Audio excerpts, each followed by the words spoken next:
ভাই এবং বোন, আজ জরুরাত তুবিহুল মাহজুরাত ফিকার একটা মাশহুর কায়দা হচ্ছে একান্ত প্রয়োজনে যে জিনিসটা অবৈধ নিষিদ্ধ সেটা বৈধ। শুয়ারের মাংস হারাম, মৃত মাংস হারাম, কিন্তু যতক্ষণ পর্যন্ত আপনার জীবন ধারণের জন্য বৈধ কোনো কিছু আছে ততক্ষণ পর্যন্ত সেগুলো খেতে পারেন না আপনি। ফামানিজতুররা গায়রা বাগি ওয়ালা আদ ফালা ইসমা আলাই, কিন্তু আপনি যখন নিরুপায় হয়ে যাবেন সেগুলো ভক্ষণ করতে তখন কোনো গুনাহ হবে না জীবন ধারণের জন্য। অনুরূপভাবে আপনি সিজারের জন্য প্রথমত সিজারে যাবেন না। জি, অ্যালোপ্যাথি ডাক্তাররা অনেক ভয় দেখায়, এই জন্য আমি তো বলি যে অ্যালোপ্যাথি ওষুধই প্রথমে খাওয়াবেন না আমার মা এবং বোনদেরকে, হোমিও খাওয়ান, অন্যান্য ওষুধ খাওয়ান। আর একান্ত প্রয়োজনে যদি সিজার যদি করতে হয় মহিলা ডাক্তার খুঁজুন, যদি নিরুপায় অবস্থায় যদি হয় সিজার করতেই হয়, নিরুপায় যদি হন তাহলে আপনার জন্য দরজা খোলা আছে, সেটা বৈধ।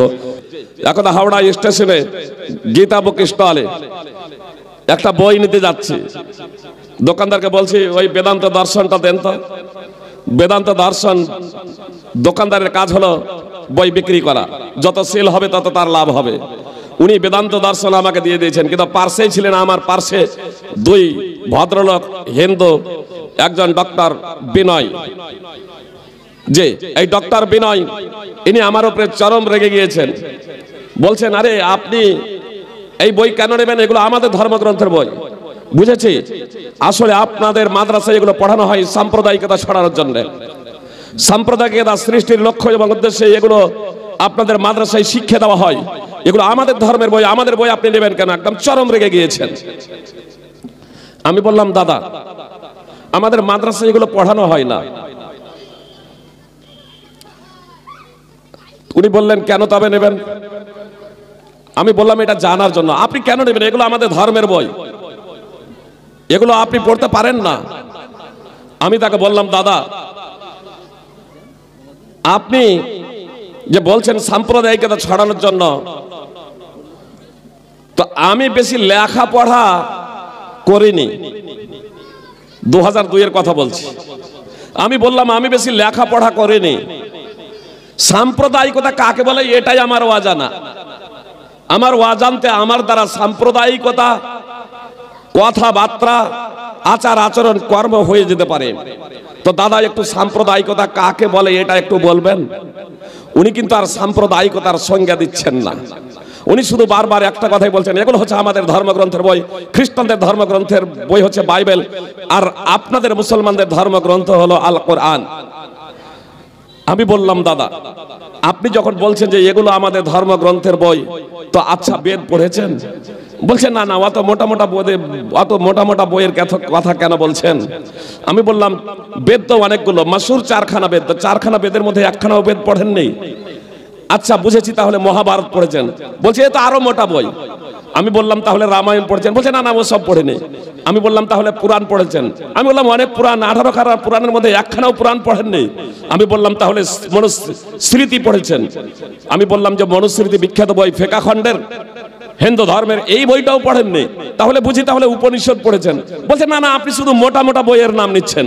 আমি বললাম উপনিষদ তো অনেকগুলো বলে থাকেন, কিন্তু 12খানা মাশহুর উপনিষদ, সেই উপনিষদের মধ্যে 1খানা উপনিষদ পড়েননি, তাহলে বুঝি এই গীতাখানা পড়েছেন?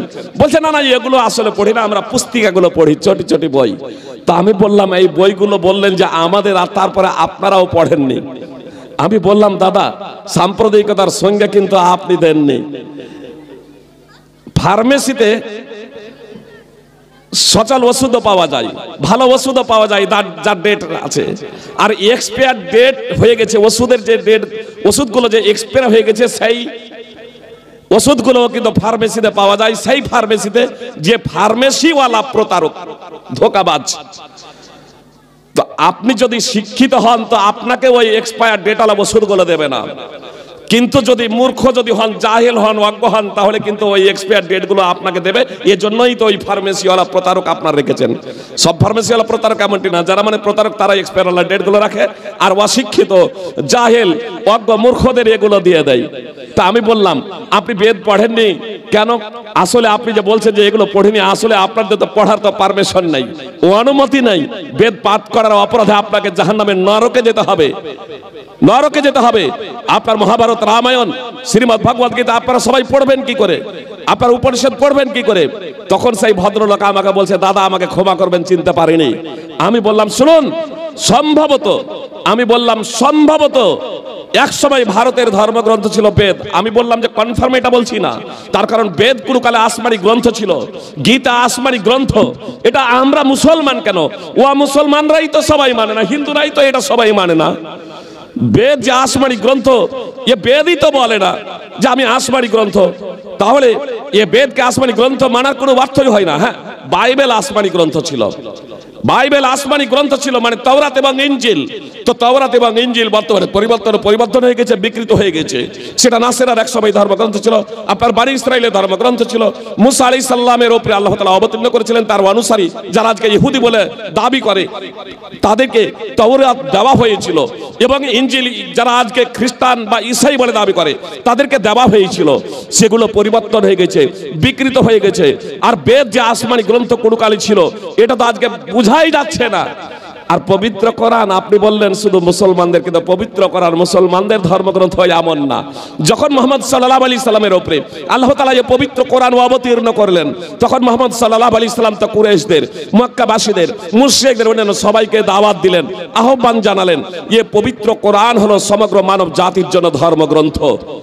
তখন ভদ্রলোক ডক্টর বিনয় আমাকে বলছেন, আমাকে ক্ষমা করবেন, আপনাকে চিনতে পারিনি। আমি বললাম, এবার বলুন দাদা, যে আমি সাম্প্রদায়িকতার কথা বলছি না, আপনি সাম্প্রদায়িকতার কথা বলছেন। আমি তো বলছি যদি বেদ যদি কোনো কালে ভারতের ধর্মগ্রন্থ থাকে, তাহলে ভারতের যারা ছিল সকলের ধর্মগ্রন্থ বেদ। যদি বাইবেল যে এলাকায় ধর্মগ্রন্থ ছিল তাওরাত এবং ইনজিল, সকলের সেই এলাকার ধর্মগ্রন্থ। এখন সেগুলো অবিকল রূপে নেই, নিখুঁত এবং নির্ভেজাল রূপে নেই। পৃথিবীতে এখন নির্ভেজাল এবং নিখুঁত রূপে একটি ধর্মগ্রন্থ আছে, আর তা হলো পবিত্র কোরআন এবং সুন্নাহ হাদিস। সুপ্রিয় ভাই এবং বোন, এটা হচ্ছে মুসলিম এবং অমুসলিম সকলের জন্যই ধর্মগ্রন্থ। ইসলাম ধর্মটা হলো সারা বিশ্ব মানব জাতির জন্য, সারা বিশ্ব মানবের জন্য। সুপ্রিয় ভাই এবং বোন, আজকে যেমন অমুসলিমরা কেউ কাফের, কেউ মুশরিক, কেউ নিজেদেরকে ইহুদি, কেউ খ্রিস্টান, কেউ জৈন, কেউ হিন্দু, কেউ বৌদ্ধ বলে দাবি করছে। এ মুসলমান ঘরে যারা আমরা জন্মেছি, সবাই আমরা নিজেদেরকে মুসলমান বলে দাবি করি। সুপ্রিয় ভাই এবং বোন, কিন্তু বাস্তবে কি আমরা মুসলমান? আল্লাহ তাআলা বলছেন, ওয়ামা ইউমিনু আকসারুহুম বিল্লাহি ইল্লা ওয়া হুম মুশরিকুন। অধিকাংশ মানুষ ঈমান আনা সত্ত্বেও তারা মুশরিক। আল্লাহ বলছেন অধিকাংশ মানুষ ঈমান আনা সত্ত্বেও মুশরিক। অধিকাংশ মানুষ তো আল্লাহ তাআলাকে এক অদ্বিতীয় বলে বিশ্বাস করে, এক অদ্বিতীয় বলে বিশ্বাস করার সাথে সাথে তারা শিরক করে। ফলে তারা ঈমানদার না, তাওহীদবাদী না, তাওহীদপন্থী না, বরং তারা হলো মুশরিক।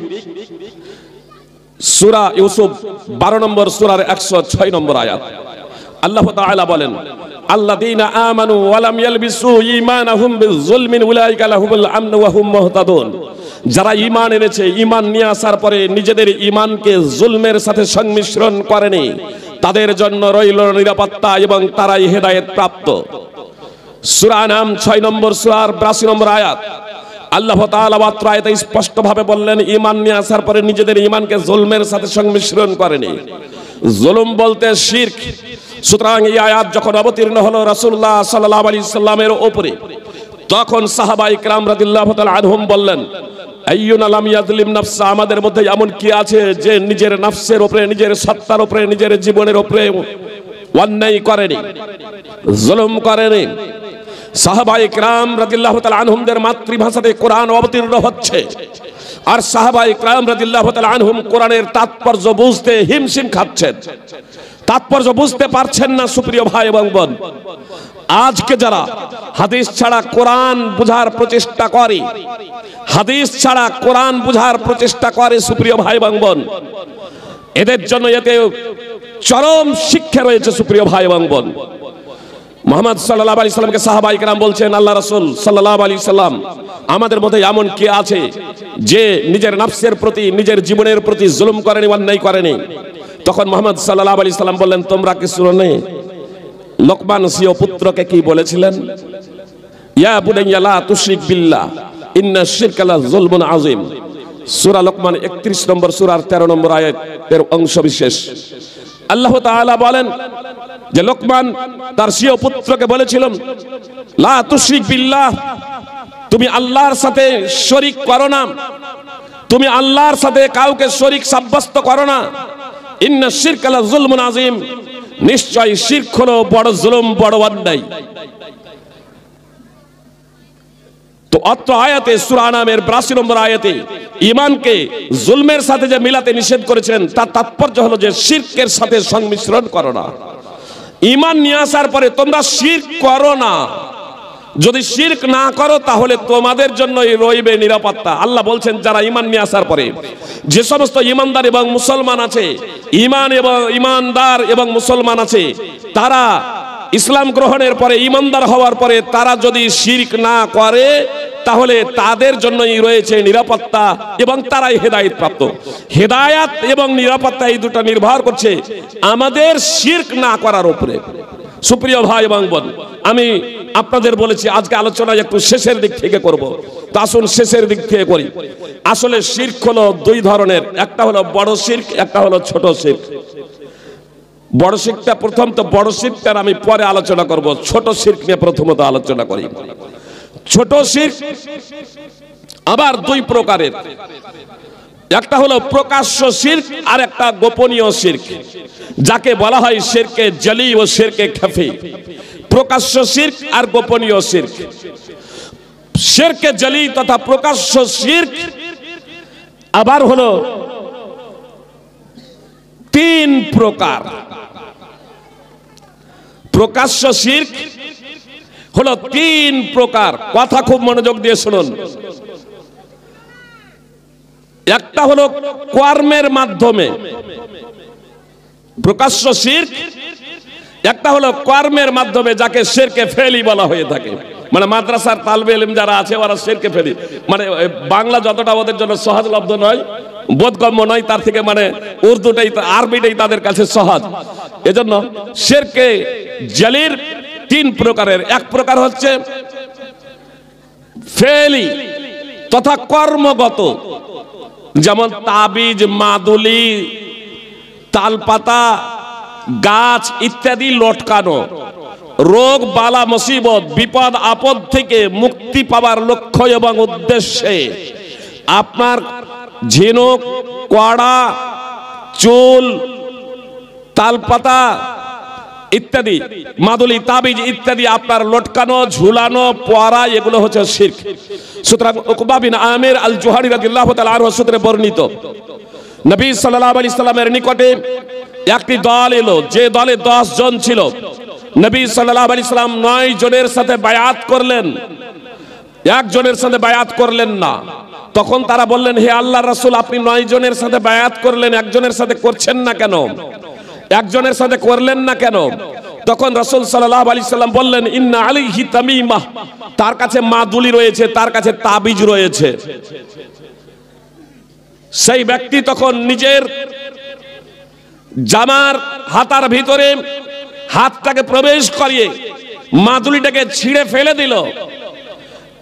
নবী সাল্লাল্লাহু আলাইহি সাল্লাম তখন তার সাথে বায়াত করলেন এবং বললেন, মান আল্লাকা তামিমাতান ফাকাদ আশরাক, যে ব্যক্তি মাদুলি ঝুলালো, যে ব্যক্তি তাবিজ পরলো, সে শিরক করলো। মুসনাদ আহমদ হাদিস নম্বর 17422, হাদিস সহিহ। কথাগত শিরক, শিরকে কাউলি, কথাগত, কথার মাধ্যমে শিরক। এই কথার মাধ্যমে শিরকটা আমাদের প্রায় সমাজে রয়েছে, প্রায় ঘরে রয়েছে। ছেলের মাথায় হাত দিয়ে শপথ করা, যে ছেলের মাথায় হাত দিয়ে শপথ করা, বা নিজের মাথায় হাত দিয়ে শপথ করা, মায়ের শপথ, বাবার শপথ ইত্যাদি, এগুলো হচ্ছে শিরক। সুতরাং আব্দুল্লাহ ইবনে উমর রাদিয়াল্লাহু তাআলা আনহু সূত্রে বর্ণিত, তিনি একজন ব্যক্তিকে দেখলেন যে কাবার শপথ করছে। কাবার শপথ, কাবার রবের শপথ যদি করে তাহলে ঠিক আছে, জি, কিন্তু কাবার শপথ এটা বৈধ না। আল্লাহ এবং তার গুণাবলী মাধ্যমে আল্লাহ এবং তার যে সমস্ত সুন্দর সুন্দর নাম আছে সেই সমস্ত নামের মাধ্যমে শপথ করা যায়। বৈধ বিষয়ে নিজের দাবির দৃঢ়তার জন্য, নিজের কথার নিশ্চয়তার জন্য আপনি শপথ করতে পারেন প্রয়োজনে, সুপ্রিয় ভাই এবং বোন। কিন্তু আল্লাহ এবং তার গুণাবলী ছাড়া অন্য কোনো কিছুরই নামে শপথ করা বৈধ নয়। সুতরাং আব্দুল্লাহ ইবনে উমর রাদিয়াল্লাহু তাআলা আনহু যখন এক ব্যক্তিকে দেখলেন যে সে কসম করছে, শপথ করছে কাবার, তখন তিনি বললেন কাবার কসম করো না। তার কারণ আমি রাসূল সাল্লাল্লাহু আলাইহি সাল্লামকে বলতে শুনেছি, মান হালাফা বিগাইরিল্লাহি ফাকাদ আশরাক, যে ব্যক্তি আল্লাহ ছাড়া অন্য কিছুরই নামে শপথ করলো সে শিরক করলো। সুনানে আবি দাউদ হাদিস নম্বর 3251। তাহলে আমরা পেলাম কর্মগত শিরক, কথাগত শিরক, কাজের মাধ্যমে শিরক, কথার মাধ্যমে শিরক। আর একটা শিরক হচ্ছে আপনার না করার মাধ্যমে। এটা কিন্তু মারাত্মক ব্যাধি সুপ্রিয় ভাই এবং বোন, কথা খুব মনোযোগ দিয়ে শুনবেন।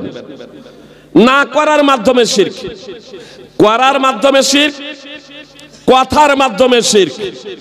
আর একটা শিরক হচ্ছে না করার মাধ্যমে শিরক। সুতরাং জাবের রাদিয়াল্লাহু তাআলা আনহু সূত্রে বর্ণিত আছে সহিহ মুসলিম, সুনানে নাসাই, ইবনে মাজাহ বিভিন্ন হাদিস গ্রন্থে, যে বান্দা এবং শিরকের মাঝে পার্থক্য নির্ণয় করা হলো সালাত। আনাস রাদিয়াল্লাহু তাআলা আনহু সূত্রে হাদিস বর্ণিত আছে, লাইসা বাইনাল আবদি ওয়াশ শিরকি ইল্লা তারকুস সালাহ ফাইজা তারাকাহা ফাকাদ আশরাক। বান্দার মাঝে এবং শিরকের মাঝে পার্থক্য নির্ণয়কারী হলো নামাজ। ফাইজা তারাকাহা ফাকাদ আশরাক, যে ব্যক্তি নামাজ ছেড়ে দিল সে শিরক করলো। সুনানে ইবনে মাজাহ হাদিস নম্বর 1080। এই হাদিসটি সহিহ লে গায়রিহি, মানে এই হাদিসটি সনদগতভাবে জয়ীফ, এর মধ্যে একজন বর্ণনাকারী জয়ীফ থাকার কারণে।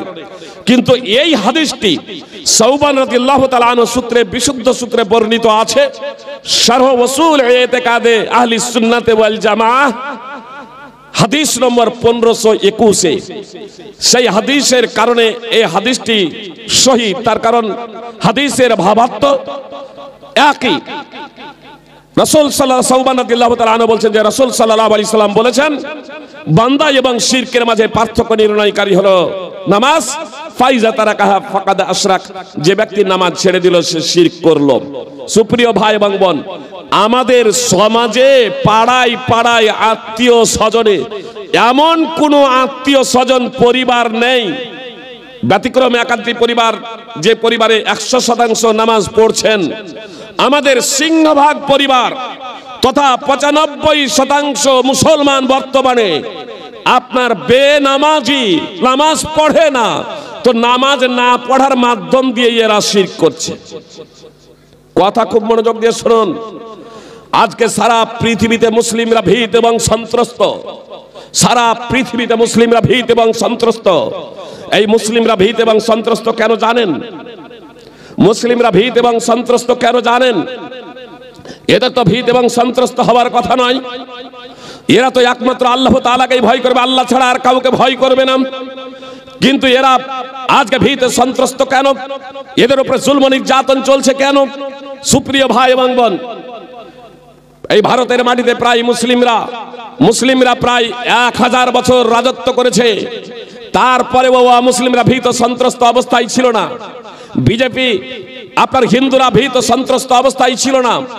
আপনারা আজকে ওই ইন্দোনেশিয়া, বাংলাকে কেন্দ্র করে মিডিয়া যা কিছু অপপ্রচার চালাচ্ছে, সুপ্রিয় ভাই এবং বোন, এগুলো মিডিয়ার অপপ্রচার। জি, এগুলো মিডিয়ার অপপ্রচার। বলছে 4000 ধর্ষণ করেছে নারীকে, হিন্দুদেরকে বাংলাদেশে। জি, এইখান থেকে ভাই তুমি দেখতে পেলে বাংলাদেশে 4000 হিন্দু নারীকে ধর্ষণ করলো। আর আরজি করে একজন ডাক্তারকে ধর্ষণ করে খুন করে দেওয়া হলো। 4 মাস হয়ে যাচ্ছে, অথচ এখন পর্যন্ত খুনিকে, অপরাধীকে তুমি চিহ্নিত করতে পারছো না। এখন পর্যন্ত অপরাধীকে চিহ্নিত করতে পারছো না। যতক্ষণ পর্যন্ত আমাদের মানসিকতা পরিবর্তন না হবে ততক্ষণ পর্যন্ত এ ধর্ষণ, খুন, অপরাধ বাড়তেই থাকবে। সুপ্রিয় ভাই এবং বোন, একজন মুসলিম নামটা যদি অমুসলমান যদি হয়ে যায় আর নিষিদ্ধ জায়গাতে ঘোরাফেরা করে আপনার অনেকগুলো মোবাইল নিয়ে, তাহলে সে হলো সন্দেহজনক একজন মানুষ, সন্দেহজনক একজন মানুষ। আর যদি মুসলিমকে যদি ধরা যদি হয় তাহলে প্রথমেই সে হচ্ছে জঙ্গি। এই মানসিকতা পরিবর্তন না করতে গেলে কখনো শান্তি প্রতিষ্ঠিত হবে না। সুপ্রিয় ভাই এবং বোন, আপনার ইন্দোনেশিয়াতে আপনার হিন্দু অত্যন্ত সংখ্যালঘু, মালয়েশিয়াতে হিন্দু অত্যন্ত সংখ্যালঘু। সুপ্রিয় ভাই এবং বোন, আরাবিয়ান কান্ট্রিতে হিন্দু অত্যন্ত সংখ্যালঘু। বলুন তো সেখানে ধর্ষিত হচ্ছেন, তাদেরকে ধর্ষণ করা হচ্ছে, তাদেরকে খুন করা হচ্ছে, যতটা নিরাপত্তা সেখানে তারা লাভ করছে এই ভারতবর্ষের মাটিতে না। আর বিজেপির শাসনে বিজেপির শাসনে আজকে ক্ষমতায় কে আছে কেন্দ্রে? বিজেপি। তো বিজেপির মুখ দিয়ে একাধিকবার উচ্চারিত হচ্ছে হিন্দু ধর্ম খতরে মে হ্যায়, হিন্দু খতরে মে হ্যায়। হিন্দু ধর্মটাও খাতরাতে রয়েছে, হিন্দু ধর্মটাও খাতরাতে রয়েছে। আর হিন্দুরাও আপনার ভীত সন্ত্রস্ত অবস্থায় রয়েছে। বিজেপি ক্ষমতা থাকায় অবস্থায় যদি হিন্দুরা আর হিন্দু ধর্মটা আপনার ভীত সন্ত্রস্ত অবস্থায় থাকে, জি নিরাপত্তাহীনতায় যদি ভুগে, তাহলে আমি বলবো যে আপনারা মুসলমানদেরকে ক্ষমতা দিয়ে দিন, নিরাপত্তা লাভ করবেন।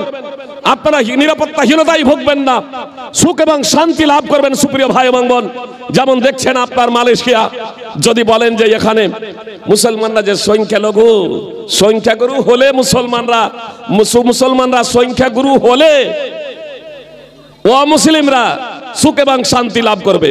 তো ইসলামের দরজা খোলা। জি, আপনাদের যদি এটা ইচ্ছা হয়, ইসলাম সার্বজনীন দিন, সারা পৃথিবীর মানুষের জন্য এসেছে।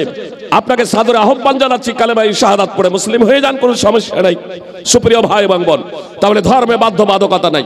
লা ইকরাহা ফিদ্দিন, আমরা কাউকে বলপূর্বক মুসলমান বানাতে পারি না, এটা আমাদের ইসলাম বলেছে। আল্লাহ তাআলা কোরআনে স্পষ্টভাবে বলে দিয়েছেন।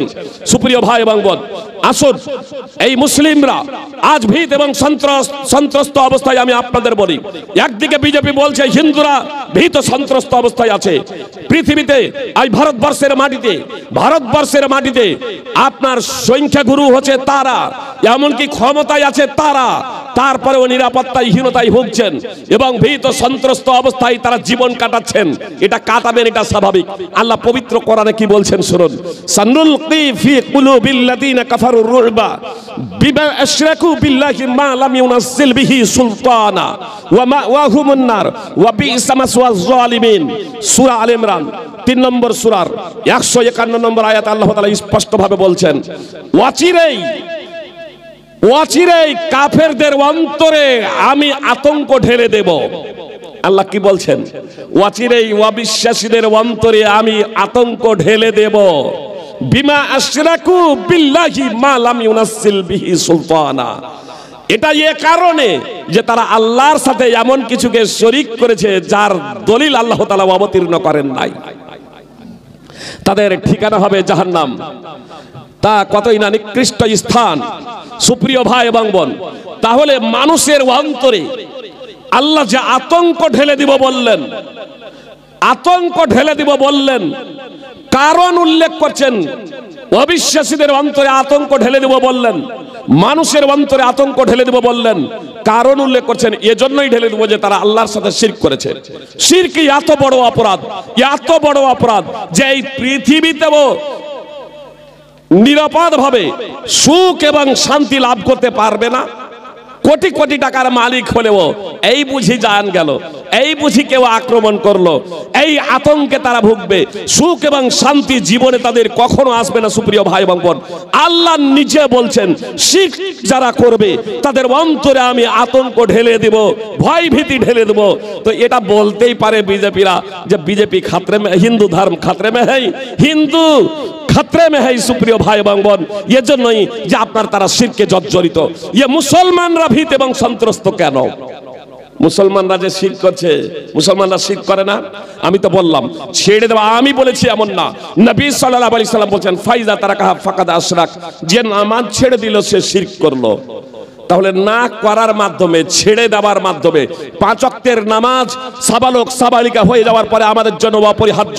যতক্ষণ পর্যন্ত আমার আপনার জ্ঞান আছে সুপ্রিয় ভাই এবং বোন, যতক্ষণ পর্যন্ত জ্ঞান আছে ততক্ষণ পর্যন্ত আমার জন্য নামাজ মাপ নাই।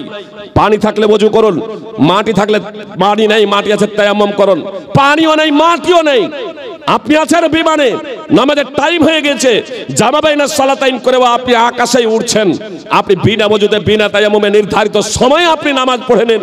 আপনি যদি অপবিত্র থাকেন তবু আপনি সেই অবস্থায় আপনি নামাজ পড়ে নেবেন। পবিত্রতার দোহাই দিয়ে আপনার নামাজ কাজা করা যাবে না সুপ্রিয় ভাই এবং বোন। নামাজ ছেড়ে দেওয়া এটা হচ্ছে শিরক, এত বড় অপরাধ, এত বড় অপরাধ। আর তারপরে আজকে 80% মুসলমান আজকে আমরা বেনামাজি শিরক করে চলেছি। যে মুসলমান সমাজে এই শিরকের ব্যাধি সম্প্রসারিত হয়েছে, যে মুসলমান ঘরে ঘরে আজ শিরক প্রবেশ করেছে, সেই ঘরে কখনো শান্তি এবং নিরাপত্তা আসতে পারে না সুপ্রিয় ভাই এবং বোন। এজন্য শান্তি যদি পেতে হয়, নিরাপত্তা যদি লাভ করতে হয়, তাহলে আমাদের গ্রাম পরিবার থেকে, আমাদের সমাজ থেকে শিরকের মূলোৎপাটন করতে হবে সুপ্রিয় ভাই এবং বোন। পৃথিবীতে আল্লাহ তাআলা নবী রাসূল প্রেরণিত করেছিলেন এজন্যই যে শিরকের মূলোৎপাটন করা হবে এবং তাওহীদকে প্রতিষ্ঠা করা হবে সুপ্রিয় ভাই এবং বোন। আল্লাহ তাআলা বলেন, ওয়ালাকাদ বাসনা ফি কুল্লি উম্মাতিন রাসূলান আন ইবুদুল্লাহ ওয়াজতানিবুত তাগুত। আল্লাহ বলছেন আমি প্রত্যেক জাতির মধ্যে রাসূল প্রেরণ করেছি এই মর্মে যে তোমরা আল্লাহর ইবাদত করো এবং তাগুতকে বর্জন করো। তাগুত বলা হয়, তাগুত বলা হয় আল্লাহ ছাড়া যার উপাসনা করা হয়, সে মানুষও হতে পারে, নবী রাসূলও হতে পারে, আবার জিন শয়তানও হতে পারে, আবার পাথর প্রতিমা বৃক্ষ লতা ইত্যাদিও হতে পারে, চন্দ্র সূর্য হতে পারে। আল্লাহ ছাড়া যার উপাসনা করা হয় আবিধানিক অর্থে সেই হলো, পারিভাষিক অর্থে সেই হলো তাগুত সুপ্রিয় ভাই এবং বোন। পারিভাষিক অর্থে সেই হলো তাগুত। আল্লাহ ছাড়া যার ইবাদত করা হয়, কিন্তু প্রত্যেক তাগুত যে অপরাধী হবে এমনটি না। যেমন ঈসা আলাইহিস সালাম অপরাধী নন, উযাইর আলাইহিস সালাম অপরাধী নন, তার কারণ তারা নিজেদের ইবাদতের দিকে কখনো আহ্বান করেন নাই, বরং আল্লাহর ইবাদতের জন্য জাতিকে বলেছিলেন, সেই জাতি আল্লাহর সাথে অন্যকে শরীক করেছে।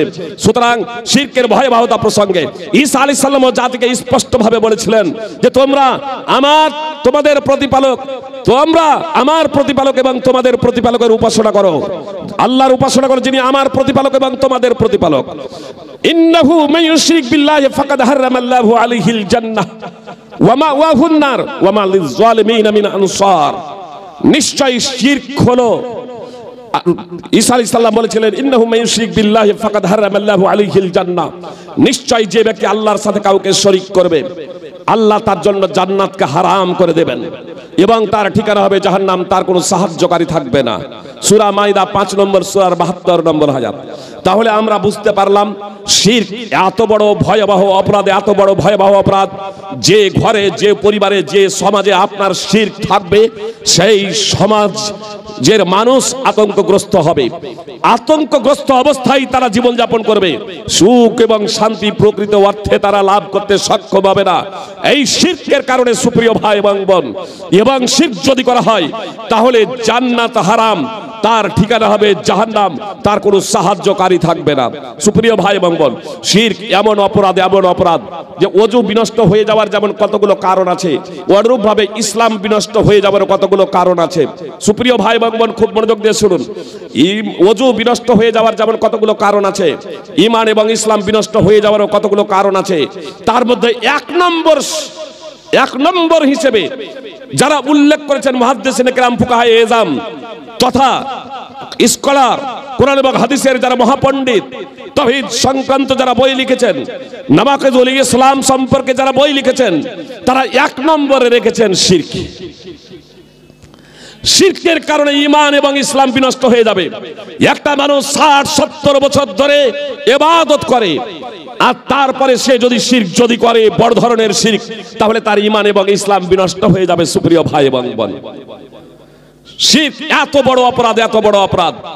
আল্লাহ তাআলা পবিত্র কোরআনে সূরা আনাম 6 নম্বর সূরার 83 থেকে 6 নম্বর সূরার 83 থেকে 86 নম্বর আয়াতে 18 জন বিশিষ্ট নবী রাসূলের কথা উল্লেখ করেছেন। অতঃপর 88 নম্বর আয়াতে বলছেন ওয়ালাউ আশরাকু লাহাবিতা আনহুম মা কানু ইয়ামালুন। এই 18 জন বিশিষ্ট নবী রাসূলের কথা উল্লেখ করার পর বলছেন ওয়ালাউ আশরাকু লাহাবিতা আনহুম মা কানু ইয়ামালুন। এই নবীরাও যদি শিরক করত তাহলে তারা যে আমল করত সেই সমস্ত আমল বিনষ্ট হয়ে যেত। যত তারা আমল করেছিল সমস্ত আমল ধ্বংস হয়ে যেত শিরকের কারণে। সূরা নাম 6 নম্বর সূরার 88 নম্বর আয়াত, সূরা জুমার 39 নম্বর সূরার 65 নম্বর আয়াত আল্লাহ তাআলা বলেন, ওয়ালাকাদ উহিয়া ইলাইকা ওয়া ইলাল লাযিনা মিন ক্বাবলিক লাইন আশরাকতা লায়াহবাতান্না আমালুকা ওয়া লা তাকুনান্না মিনাল খাসিরিন। মুহাম্মদ সাল্লাল্লাহু আলাইহি সাল্লাম তোমাকে প্রত্যাদেশ করা হয়েছে এবং তোমার পূর্বে যতগুলো নবী প্রেরণ করা হয়েছিল প্রত্যেককে এই আদেশ দেওয়া হয়েছিল যে যদি তুমি শিরক করো তাহলে তোমার সমস্ত আমল বিনষ্ট হয়ে যাবে এবং অবশ্যই তুমি ক্ষতিগ্রস্তদের অন্তর্ভুক্ত হবে। সূরা জুমার 39 নম্বর সূরার 65 নম্বর আয়াত। সুপ্রিয় ভাই এবং বোন, নবী রাসূলদের যদি অবস্থা এই হতো যে শিরক করার কারণে তাদের সমস্ত আমল ধ্বংস হয়ে যেত এবং তারা ক্ষতিগ্রস্তদের অন্তর্ভুক্ত হতো, সুপ্রিয় ভাই এবং বোন, আসলে নবী রাসূলদের প্রতি এই কথা প্রত্যাদেশ করে তার উম্মতদেরকে সতর্ক করে দিয়েছেন যে আল্লাহ তাআলার নিকটে যদি নবী রাসূলদের শিরক করার কারণে এই অবস্থা হয় তবে তোমাদের কি অবস্থা হতে পারে, তোমাদের কি পরিণাম হতে পারে সুপ্রিয় ভাই এবং বোন।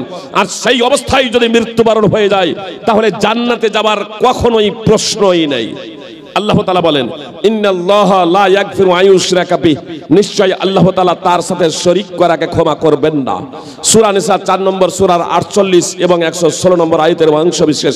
সুপ্রিয় ভাই এবং বোন, যদি শিরক করে কেউ যদি মারা যায় তাহলে আল্লাহ তাআলা ক্ষমা করবেন না। অবশ্য শিরক করার পরে আমাদের দ্বারা শিরক হয়ে গেছে, আমরা আমাদের জীবদ্দশাতেই বেঁচে থাকতেই আমরা যদি লজ্জিত অন্তরে অনুতপ্ত হয়ে আল্লাহ তাআলার কাছে ক্ষমা প্রার্থনা করি এবং সৎ কর্ম করি, আল্লাহ তাআলা অত্যন্ত ক্ষমাশীল, তিনি ক্ষমা করতে পারেন। সুপ্রিয় ভাই এবং বোন, এজন্য আমাদের জীবনে যত প্রকারের শিরক হয়েছে সেই শিরক থেকে আল্লাহ তাআলার কাছে ক্ষমা প্রার্থনা করুন। আর যদি আমাদের দ্বারা বড় শিরক হয়ে গেছে তাহলে আল্লাহ তাআলার কাছে ক্ষমা প্রার্থনার আগে সুপ্রিয় ভাই এবং বোন আগে কালেমায়ে শাহাদাতের নবায়ন করুন। আশহাদু আল্লা ইলাহা ইল্লাল্লাহ ওয়া আশহাদু আন্না মুহাম্মাদান আবদুহু ওয়া রাসূলুহু, এটা পাঠ করুন, নইলে আপনার কোনো ইবাদত আল্লাহ কবুল করবেন না। সুপ্রিয় ভাই এবং বোন, ছোট শিরকের উদাহরণ দিতে প্রথমে ছোট শিরক থেকে আপনাদের সম্মুখে শুরু করেছিলাম। একটা বিষয় সেখানে আছে, আপনার শিরকে জালি হয়েছে, শিরকে খাফি, গোপনীয় শিরক। গোপনীয় শিরক কি জানেন? গোপনীয় শিরক এটাও কিন্তু ছোটখাটো শিরক নয়, বিশাল শিরক। একজন ব্যক্তি নামাজ পড়ছে সাধারণভাবে, একবারে খুব দ্রুত গতিতে যে 5G চালাচ্ছিল, আর তারপরে যখন দেখেছে মৌলানা সাহেব তাকাচ্ছে তখন এবার ধীরে স্থির ভাবে শুরু করে দিয়েছে।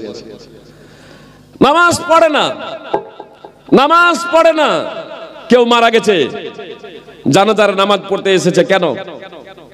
জানাজার নামাজ পড়তে বেনামাজিরা কেন আসে বলেন তো? আল্লাহর ভয়ে। আল্লাহর ভয়ে। বেনামাজিরা যদি থেকে থাকেন তারাই বলেন যে কিসের জন্য আসেন নামাজ পড়তে? আল্লাহর ভয়ে। আসরের পরে জানাজার নামাজ হবে এতটুকু ঘোষণা দেওয়া হয়েছে। সেই দিনও আসরের নামাজ ছেড়ে আপনি বাইরে দাঁড়িয়ে আছেন মসজিদের, অপেক্ষা করছেন যে মসজিদের ইমাম বের হবেন তো মাইয়াতের খাট বের হবে, মাইয়াতকে নিয়ে খাট বের হবে, লাশ নিয়ে খাট বের হবে, আমরা জানাজার নামাজ পড়বো। আপনার জানাজার নামাজ পড়তে এই বেনামাজিগুলো যদি একজন আসতো না, এই নামাজিগুলো 2-4 জন গিয়ে যদি জানাজার নামাজ পড়ে দাফন করে দিত, পৃথিবীর কেউ পাপী হতো না। তারপরে ওই বেনামাজিরা এসেছে কেন? আল্লাহর ভয়ে। আরে নামাজ ছেড়ে দেওয়া শিরক, নামাজ ছেড়ে দেওয়া কুফর। আর সৌদি ফতোয়া কমিটির মুফতিগণ তো বলছেন এটা রিদ্দা আনিল ইসলাম, অর্থাৎ এই কারণে ইসলাম টুটে যাবে। অর্থাৎ তাদের নিকটে এটা আপনার বড় ধরনের কুফর এবং বড় ধরনের শিরকের অন্তর্ভুক্ত, যে কারণে সে ব্যক্তি মুসলমানই থাকবে না। সুপ্রিয় ভাই এবং বোন, অপরপক্ষে ওলামায়ে কেরাম রয়েছেন তাকে ছোট শিরক এবং ছোট কুফর ধরেছেন। সুপ্রিয় ভাই এবং বোন, সেই দৃষ্টিকোণ থেকে মহাপাপী, সেটা একটা আলাদা সাবজেক্ট। সুপ্রিয় ভাই এবং বোন, আমি আপনাদের যে বিষয়টা বলতে চাচ্ছি যে বেনামাজি কি জন্য এসেছে জানাজার নামাজ পড়তে? আমি নিষেধ করছি না জানাজার নামাজ পড়তে, তবে লোক দেখানো যদি হয়, লোকে কি বলবে এই যদি হয়, আল্লাহর সন্তুষ্টি যদি না হয়, তাহলে এই নামাজ পড়ে যে আপনার বিন্দু মাত্র লাভ হবে না। এই নামাজ পড়েও আপনি বড় ধরনের পাপ করছেন, এই নামাজ পড়েও আপনি বড় ধরনের পাপ করছেন। এটা আমার কথা না, সকলের ঐক্যমতেই। তার কারণ লোক দেখানো যে কাজটা করা হয় সেই কাজটাকে বলা হয় শিরক। মাহমুদ বিন লাবিদ রাদিয়াল্লাহু তাআলা আনহু সূত্রে বর্ণিত, তিনি বলেন রাসূল সাল্লাল্লাহু আলাইহি সাল্লাম বলেছেন, ইন্না আখওয়াফা মা আখাফু আলাইকুম আশ-শিরকুল আসগার। ক্বালু ইয়া রাসূলুল্লাহ ওয়া মা আশ-শিরকুল আসগার? ক্বালা আর-রিয়া। নবী সাল্লাল্লাহু আলাইহি সাল্লাম বলেন, আমি তোমাদের জন্য সবথেকে বেশি যে বিষয় ভয় করি তা হলো ছোট শিরক। সাহাবায়ে কেরাম জিজ্ঞেস করলেন রাসূল সাল্লাল্লাহু আলাইহি সাল্লামকে, হে আল্লাহর রাসূল, ছোট শিরক কি? নবী সাল্লাল্লাহু আলাইহি সাল্লাম বললেন, লৌকিকতা, লোক দেখানো। মুসনাদ আহমদ হাদিস নম্বর 23636। আপনার শিরক আর এই ছোট শিরক, কিন্তু ছোট শিরকের অর্থ ছোট পাপ এমনটি নয়। সমস্ত আলেমের, সমস্ত ধর্মীয় পণ্ডিত, জি, যারা কোরআন এবং সুন্নাহ সম্পর্কে বিশেষ অবগত আছেন, সমস্ত ধর্মীয় পণ্ডিতের, হানাফি, শাফি, মালিকি, হাম্বলি, সকলের ঐক্যমতে এই ছোট শিরক হলো মহাপাপ। মহাপাপ, ছোট শিরক মহাপাপ। তাহলে আপনি যদি জানাজার নামাজটা যদি লোক দেখানো পড়েন, লোকে কি বলবে এই জন্য যদি পড়েন, আমার সালা হয় লোকে কি না পড়লে কি বলবে, প্রতিবেশী হয় যদি জানাজার নামাজে না যায় তাহলে লোকে কি বলবে, এই কারণে যদি আপনি জানাজার নামাজ পড়েন তাহলে আপনার নেকি হবে না, আপনার পাপ হবে। তো মাইয়াত কি লাভ পাবে আপনার জানাজায়? আপনার দোয়ায় মাইয়াতের কি উপকার হবে? আপনার তো নিজেরই গুনাহ, নিজেরই পাপ। তো ছোট শিরক সুপ্রিয় ভাই এবং বোন কিন্তু মহাপাপ। বড় শিরক এবং ছোট শিরক দুটাই মহাপাপ। তাহলে উভয়ের মাঝে পার্থক্য অনেকগুলো আছে। তার মধ্যে অন্যতম একটা পার্থক্য হলো, ছোট শিরকের কারণে একটা মানুষ মুশরিক হয়ে যাবে না, ঈমান এবং ইসলাম বিনষ্ট হয়ে যাবে না। কিন্তু আপনার বড় শিরকের কারণে একটা মানুষ মুশরিক হয়ে যাবে, তার ঈমান এবং ইসলাম বিনষ্ট হয়ে যাবে সুপ্রিয় ভাই এবং বোন, সে আর মুসলমান থাকবে না। আর একটা ছোট শিরক, এই ছোট শিরক, শিরকে খাফি, গোপনীয় শিরক, এটা সমুদ্রের বালু কোড়ার নেই, গণনা করে শেষ করা যাবে না। বক্তব্য রাখতে এসেছে, যে বক্তব্য রাখতে এসেছে, সন্তুষ্টি আল্লাহ তাআলার না হয়ে যদি আপনাদের হয়ে যায় তাহলেই কিন্তু বক্তার অবস্থা টাইট।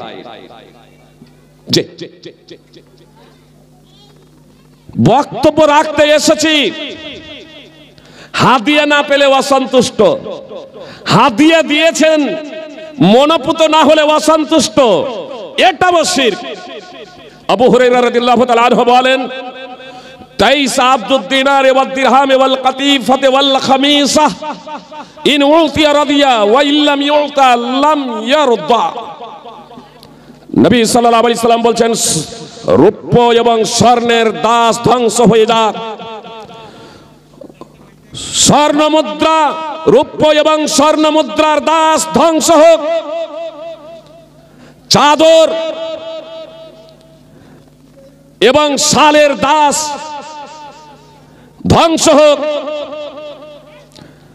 মখমল চাদর, রেশমি কাপড়ের দাস ধ্বংস হোক। দেওয়া হলে সন্তুষ্ট, না দিলেই অসন্তুষ্ট। ইন উতিয়া রাদিয়া ওয়া ইল্লাম ইউতা লাম ইয়ারদা। দেওয়া হলে সে সন্তুষ্ট হয়, আর না দেওয়া হলেই সে অসন্তুষ্ট হয়ে যায়। সহিহ বুখারী হাদিস নম্বর 2886। এই গোপনীয় শিরক অধিকাংশ বক্তা ফেসে যাব। আল্লাহ হেফাজত করুক। আল্লাহ একমাত্র তোমার কাছে আশ্রয় প্রার্থনা করি, অধিকাংশ বক্তা সুপ্রিয় ভাই এবং বোন এই জায়গাতে ফেসে যাব।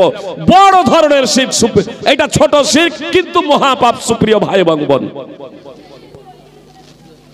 লোকের যদি সন্তুষ্টি হয়, একমাত্র আল্লাহ তাআলার সন্তুষ্টিতে আলোচনা করতে হবে, একমাত্র আল্লাহ তাআলার সন্তুষ্টির জন্য বক্তব্য পরিবেশন করতে হবে সুপ্রিয় ভাই এবং বোন। তাতে কমিটি সন্তুষ্ট হোক আর অসন্তুষ্ট হোক। সুপ্রিয় ভাই এবং বোন, আমার পূর্বে নাজমুল আলম সাহেব বক্তব্য দিলেন সমাজ সংশোধনের পথ ও পদ্ধতি। আমার পরেও আলোচক আছে, এজন্যই শেষ দিক থেকে শুরু করেছিলাম, যে প্রথম দিকে শুরু করতে গেলে একটুও যেতে পারতাম না। বুঝতে পেরেছেন? একটা কথা বলেন, বলছি যে শেখ সাহেব কিছু প্রশ্নের উত্তর দেবেন, এখন কিছু প্রশ্ন থাকলে পরে আপনারা করতে পারেন। সেগুলো প্রশ্ন থাকলে পরে উনি সংক্ষিপ্তভাবে উত্তর দেবেন।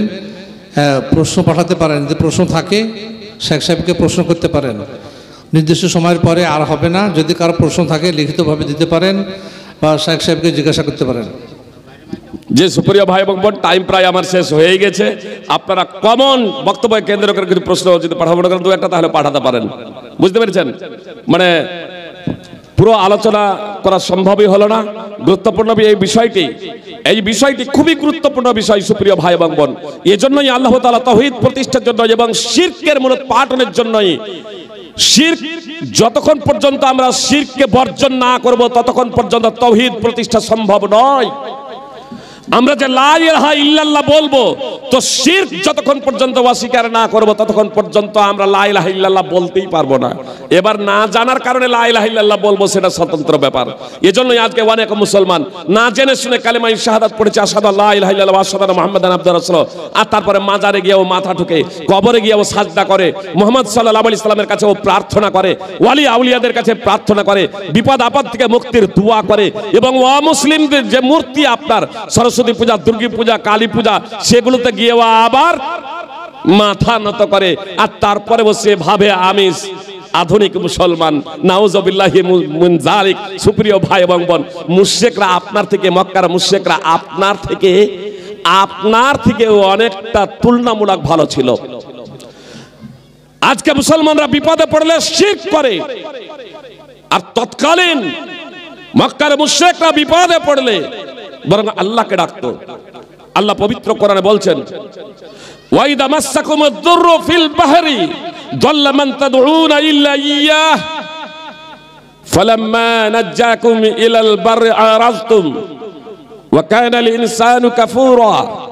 সূরা বনী ইসরাঈল 17 নম্বর সূরার 67 নম্বর আয়াত।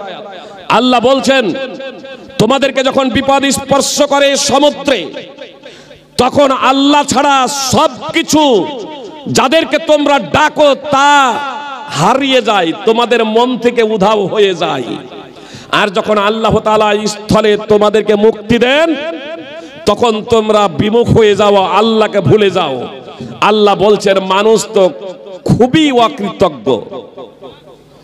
সূরা বনী ইসরাঈলের 67 নম্বর আয়াত। সাদ বিন আবি ওয়াক্কাস রাদিয়াল্লাহু তাআলা আনহু সূত্রে বর্ণিত। সুপ্রিয় ভাই এবং বোন, মক্কা বিজয়ের দিনে ইকরামা বিন আবি জাহাল মক্কা ছেড়ে পালিয়ে যাচ্ছে শাম দেশে, সিরিয়ার দিকে। নৌকায় আরোহণ করেছে। নৌকার যাত্রীরা বলছে, নৌকার মাঝিরা বলছে, আখলিসু ফা ইন্না আলিহাতাকুম লা তুগনি আনকুম হাবুনা শাইয়া, ফা ইন্না আলিহাতাকুম লা তুগনি আনকুম শাইয়া হাবুনা। একাগ্র চিত্তে আল্লাহকে ডাকো। নৌকার মাঝিরা বলছে, নাবিকেরা বলছে, তোমরা এক আল্লাহকে ডাকো একাগ্র চিত্তে, বিশুদ্ধ অন্তঃকরণে। মানে নৌকা যখন নদীর মধ্যখানে যখন পৌঁছাছে, মাঝ নদীতে যখন নৌকা পৌঁছাছে, তখন বিশাল ঝড়ের কবলে পড়েছে নৌকা। তখন নৌকার নাবিকেরা বলছে, এক আল্লাহকে ডাকা ছাড়া কোনো মুক্তি নেই, বিশুদ্ধ অন্তঃকরণে এখন আল্লাহকে ডাকো। এই মুহূর্তে তোমাদের দেবী দেবতা, পাথর প্রতিমা, বৃক্ষলতা, গুল্ম, কোনো দেবী দেবতা তোমাদের কোনো উপকার দেবে না। চন্দ্র, সূর্য, লাত, মানাত, উজ্জা তোমাদের কোনো উপকারে আসবে না। এই মুহূর্তে যদি তোমাদের কেউ উদ্ধার করে, তিনি হলেন আল্লাহ। ইকরিমার হৃদয়ে দাগ কেটে যাচ্ছে। আরে এই কথাটাই তো মুহাম্মদ সাল্লাল্লাহু আলাইহি ওয়াসাল্লাম বলছেন, ইয়া আইয়ুহান নাস কুলু লা ইলাহা ইল্লাল্লাহু তুফলিহু। হে মানব জাতি, তোমরা বলো লা ইলাহা ইল্লাল্লাহ। লা ইলাহা ইল্লাল্লাহ মানে এই কথাটাই তো মুহাম্মদ সাল্লাল্লাহু আলাইহি ওয়াসাল্লাম বলছেন, যে আল্লাহ ছাড়া সত্য কোনো উপাস্য নেই। পৃথিবীতে যত উপাস্য আছে আল্লাহ ছাড়া সবই হলো বাতিল। দালিকা বিআন্নাল্লাহু হুয়াল হক ওয়া আন্না মা ইয়াদউনা মিন দুনিহি হুয়াল বাতিল। সূরা হজ 22 নম্বর সূরার 62 নম্বর আয়াতের অংশবিশেষ। এটা এজন্যই যে আল্লাহ তাআলাই হলেন সত্য, চূড়ান্ত, বাস্তব। আর আল্লাহকে বাদ দিয়ে তারা যাদেরকে আহ্বান করে, ডাকে, তা হলো বানামাট, কল্পিত, মিথ্যা। সুপ্রিয় ভাই এবং বোন, ইকরামার হৃদয়ে দাগ কেটে যাচ্ছে। সে বলছে, যে আল্লাহ সমুদ্র উদ্ধার করবে, সেই আল্লাহ স্থলে উদ্ধার করবেন। আল্লাহ গো, এই যাত্রায় যদি বেঁচে যাই, তাহলে সিরিয়া নয়, আমি ফিরে যাব মুহাম্মদ সাল্লাল্লাহু আলাইহি সাল্লামের নিকটে, আর কালেমায়ে শাহাদাত পড়ে আমি মুসলমান হয়ে যাব। মুহাম্মদ সাল্লাল্লাহু আলাইহি সাল্লামের হাতে হাত রেখে কালেমায়ে শাহাদাত পড়ে মুসলমান হয়ে যাব। সেই যাত্রায় ইকরামা বেঁচে যাচ্ছে, মুহাম্মদ সাল্লাল্লাহু আলাইহি সাল্লামের কাছে আসছে, কালেমায়ে শাহাদাত পাঠ করে মুসলমান হয়ে যাচ্ছে। সুনানে নাসাই হাদিস নম্বর 4067। সুপ্রিয় ভাই এবং বোন, তাহলে তৎকালীন মুশরিকরা বিপদে পড়লে একমাত্র আল্লাহকে ডাকতো, আর বর্তমানে অনেক মুসলমানরা বিপদে পড়লে শিরক করে। যে অনেক মুসলমান বিপদে পড়লে শিরক করে, কবরে যায়, মাজারে যায়, আর যারা মরে গেছে তাদের কাছে প্রার্থনা করে। সুপ্রিয় ভাই এবং বোন, সবাই নেই আলোচনা করার, আমি শুধু আপনাদের এতটুকু বলি। বিখ্যাত হাদিস, নবী সাল্লাল্লাহু আলাইহি সাল্লাম বলেছেন, ইদা মাতাল ইনসানু ইনকাতা আনহু আমালুহু। মানুষ যখন মরে যায় তখন তার কর্ম বন্ধ হয়ে যায়। সহিহ মুসলিম হাদিস নম্বর 1631, সুনানে আবি দাউদ হাদিস নম্বর 2880। মানুষের যখন ইন্তেকাল হয়ে যায় তখন তার নিজস্ব কর্ম বন্ধ হয়ে যায়, তিনটি ধারা ব্যতীত পৃথিবীতে যা করে গেছে আপনার সাদকায়ে জারিয়া আর আপনার এমন জ্ঞান যাসে লিখে গিয়েছে বা বইপত্র ছেপে গিয়েছে বা কিনে ফ্রি বিতরণ করে গিয়েছে, যতদিন তার দ্বারা উপকৃত হবে নেক্সট সন্তান, এগুলো হচ্ছে তার নিজস্ব কর্ম। সুপ্রিয় ভাই এবং বোন, মানুষের ইন্তেকালের সাথে সাথে তার কর্ম বন্ধ হয়ে যায়, মুহাম্মদ সাল্লাল্লাহু আলাইহি সাল্লাম বললেন। আর এরা বলছে যারা মরে গেছে ওয়ালিয়া উলিয়া, এদের পাওয়ার আরো বেড়ে যায়। আল্লাহ হেফাজত করুন। আসসালামু আলাইকুম। বিজ্ঞাপনে ঘোষণা দেওয়া হয়েছে রাত 10টার পর থেকে বাইরের মাইক বন্ধ করে দেওয়া হবে। তো এই প্রেক্ষিতে একটা ঘোষণা যে এরপরেও আমাদের আলোচক আছেন, সে আলোচক সাহেব আফজাল হোসেন সাহেব, তিনি আছেন। আর একটা কথা, আপনাদের তো বিজ্ঞাপনে এটা লিখে দেওয়া ছিল যে এখানে বিশ্ব মানবতার কল্যাণে তার সঙ্গে একটু কথা ছিল যে গঙ্গাপুর মসজিদের সংস্কারের একটা লক্ষ্য ছিল, যে লক্ষ্যটা একটা অন্যতম লক্ষ্য। এত বড় একটা ব্যবস্থাপনা, সেখানে তো কিছু খরচপাতি তো আছেই। তো সেই বিষয়টা আপনারা মনে হয় অনেকে ভুলেই গেছেন। এটা তো বিজ্ঞাপিত একটা প্রচারিত কথা, এই কথার প্রতি একটু আমল করবেন যে মসজিদের একটা সংস্কারের বিষয় ছিল। আমরা তো ঠিক ওইভাবে কোনো কালেকশন করিনি, কালেকশনে কোনো বক্তাও রাখিনি, এইরকম কোনো পদ্ধতি নিয়ে তো আলোচনা করার কোনো ব্যবস্থাও নেই। তো আপনাদের কাছে একটা আবেদন ছিল, সেই আবেদনটা আপনারা তো মনে হয় ভুলে গেছেন। আমাকেও অনেক আগে থেকে বলা উচিত ছিল, সেটাও কর্তৃপক্ষ বলেননি। এখনও যারা সময় আছে বিষয়টা মনে রাখবেন। আর প্রশ্ন বললাম, প্রশ্নটা পাঠাতে পারবেন। আর কথাটা হলো 10টার পরে বাইরের মাইক বন্ধ হয়ে যাবে, এটা ঘোষণা দেওয়া ছিল। অতএব বাইরের মাইক বন্ধ করে দেওয়া হচ্ছে, কিন্তু বক্তা আমাদের এখন একজন বাকি আছে, সে কথাটা মাথায় রাখবেন। সুপ্রিয় ভাতৃবৃন্দ, ভগ্নীগণ, আমি কথাটা লম্বা করছি না।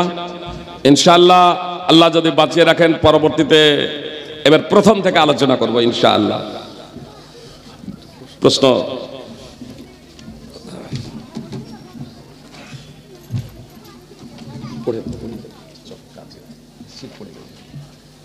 আমরা আল্লাহ সুবহানাহু ওয়া তাআলার ইবাদত কেন করব, এর প্রেক্ষাপট? আসসালামু আলাইকুম রহমতুল্লাহ। আমরা আল্লাহ তাআলার ইবাদত কেন করব? প্রথম নম্বর কথা হচ্ছে যে আল্লাহ তাআলা আমাদেরকে বলেছেন, নির্দেশ দিয়েছেন। আল্লাহ তাআলা বলছেন, ওমা খালাকতুল জিন্না ওয়াল ইনসা ইল্লা লিয়াবুদুন। আমি মানুষ এবং জিনকে সৃষ্টি করেছি একমাত্র আমার ইবাদতের জন্য, আমার তাওহীদ একত্ব প্রতিষ্ঠার জন্য। সূরা যারিয়াত 51 নম্বর সূরার 56 নম্বর আয়াত। আল্লাহ তাআলা বলেন, ওয়াকাদা রাব্বুকা আল্লা তা'বুদু ইল্লা ইয়্যাহ। আল্লাহ ছাড়া তোমরা কারো ইবাদত, আল্লাহ তাআলা নির্দেশ দিয়েছেন না তার ছাড়া তোমরা অন্য কারো ইবাদত করো না। সূরা বনী ইসরাঈল 17 নম্বর সূরা 23 নম্বর আয়াত। ওয়া'বুদুল্লাহ ওয়া লা তুশরিকু বিহি শাইয়্যা। তোমরা আল্লাহর ইবাদত করো এবং আল্লাহর সাথে কাউকে শরীক করো না। তো আল্লাহর ইবাদত আমরা এজন্যই করব যে তিনি আমাদেরকে নির্দেশ দিয়েছেন, আর এজন্যই আল্লাহ তাআলা আমাদেরকে সৃষ্টি করেছেন। সুপ্রিয় ভাই এবং বোন, আল্লাহর ইবাদত আমরা করি আর না করি, বুঝতে পেরেছেন? আল্লাহর ইবাদত করি আর না করি, আগে থেকেই আল্লাহ তাআলা ইলাহ, আল্লাহ আল্লাহ, আল্লাহ খালেক, আল্লাহ রব। আল্লাহকে আমরা স্রষ্টা মানি আর না মানি, তিনি আমাদের সৃষ্টি করার আগে থেকেই তিনি খালেক, স্রষ্টা। তিনি প্রতিপালন করার আগে থেকেই প্রতিপালক, রব। বুঝতে পেরেছেন? আমরা ইবাদতের মাধ্যম দিয়ে আল্লাহর যে কোনো কিছু উপকার করবো এমনটি না। ইবাদত করলে আমরা নিজেরা নিজেদের উপকার করব, আর ইবাদত যদি না করি তাহলে আল্লাহ তাআলা আমাদেরকে জাহান্নামে নিক্ষেপ করবেন, আমরা নিজেদের ক্ষতি করব। এক। 2 নম্বর, আমরা হচ্ছে সৃষ্টি আর আল্লাহ হচ্ছেন স্রষ্টা। সুপ্রিয় ভাই এবং বোন, মালিক কর্মচারী। আপনি কর্মচারী রাখবেন যদি মালিক আপনার মালিক, আপনি আপনার মালিক হিসেবে যদি কর্মচারী যদি আপনার কোনো কাজ যদি না করে, কি বলছেন? কর্মচারীর কাজ কি? মালিক যা নির্দেশ দেবে তা বাস্তবায়ন করা।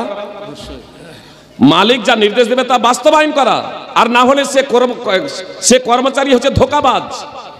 আল্লাহ তাআলার অশেষ অনুগ্রহ যে আমরা আল্লাহকে মানি আর না মানি, পৃথিবীতে যে যতটুকু আমাদের আয়ু দিয়েছেন ততদিন আল্লাহ তাআলা আমাদের রিজক দেবেন। সুতরাং ইব্রাহিম আলাইহিস সালাম মক্কার মতো জায়গাতে যখন আল্লাহর কাছে প্রার্থনা করেছিলেন, হে আল্লাহ, যারা শুধু ঈমানদার তাদেরকে রিজক দেবে, রুজি দেবে, এর বিপরীত অর্থ কি?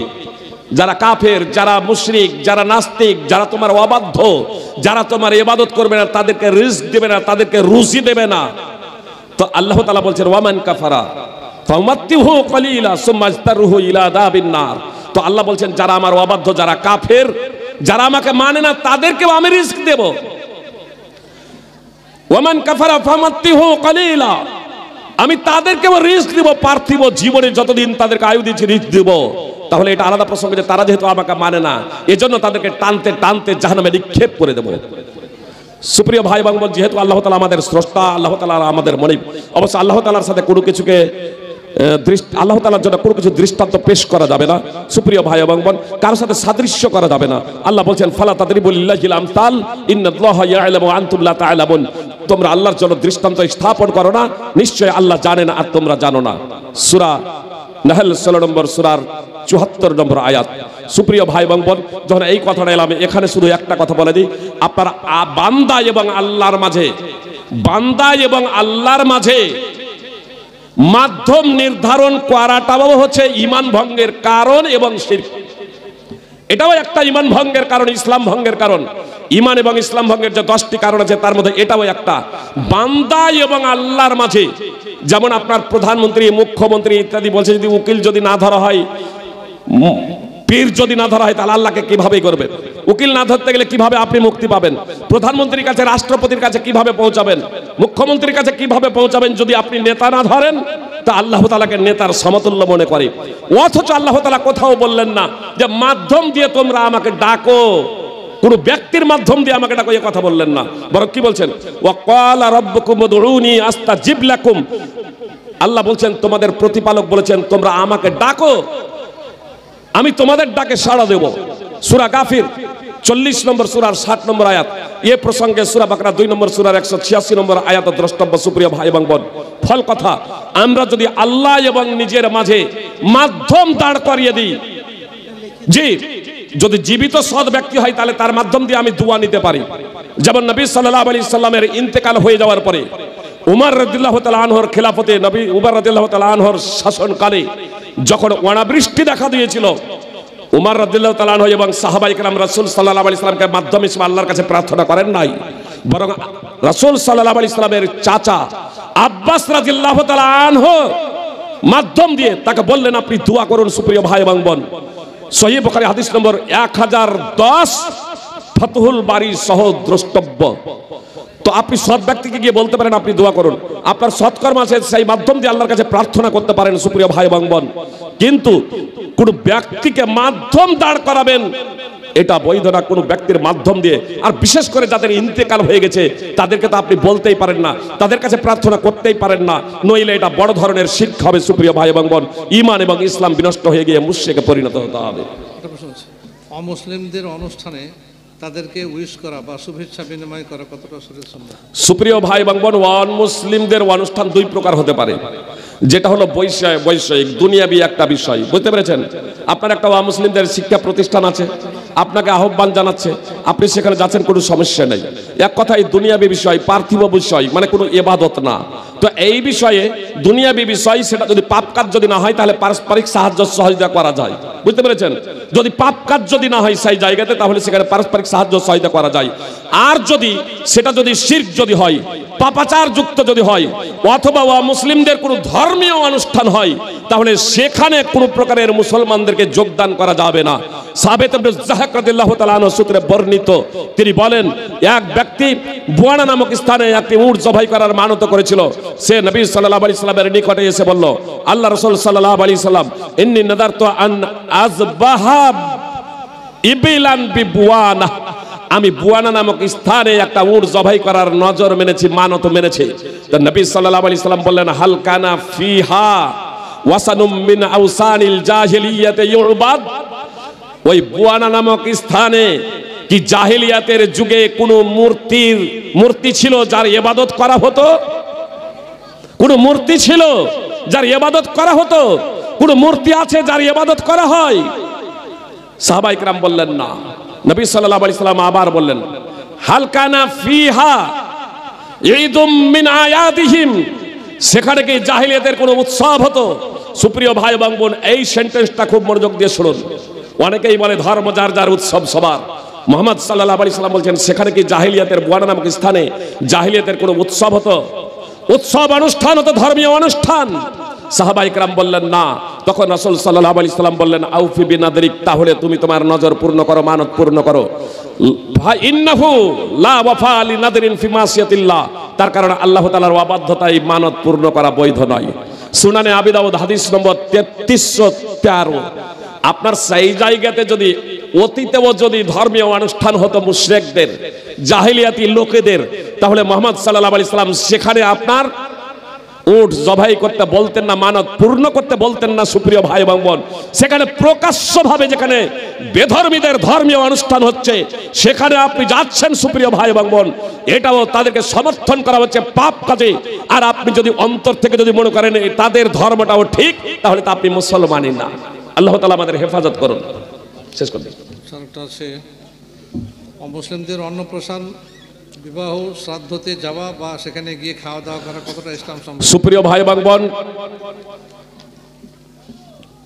যেগুলো ধর্মীয় অনুষ্ঠান, অমুসলিমদের যেগুলো ধর্মীয় অনুষ্ঠান আছে যেখানে পাপাচার হয়, বুঝতে পেরেছেন, সেই সব অনুষ্ঠানে যোগদান করা যাবে না।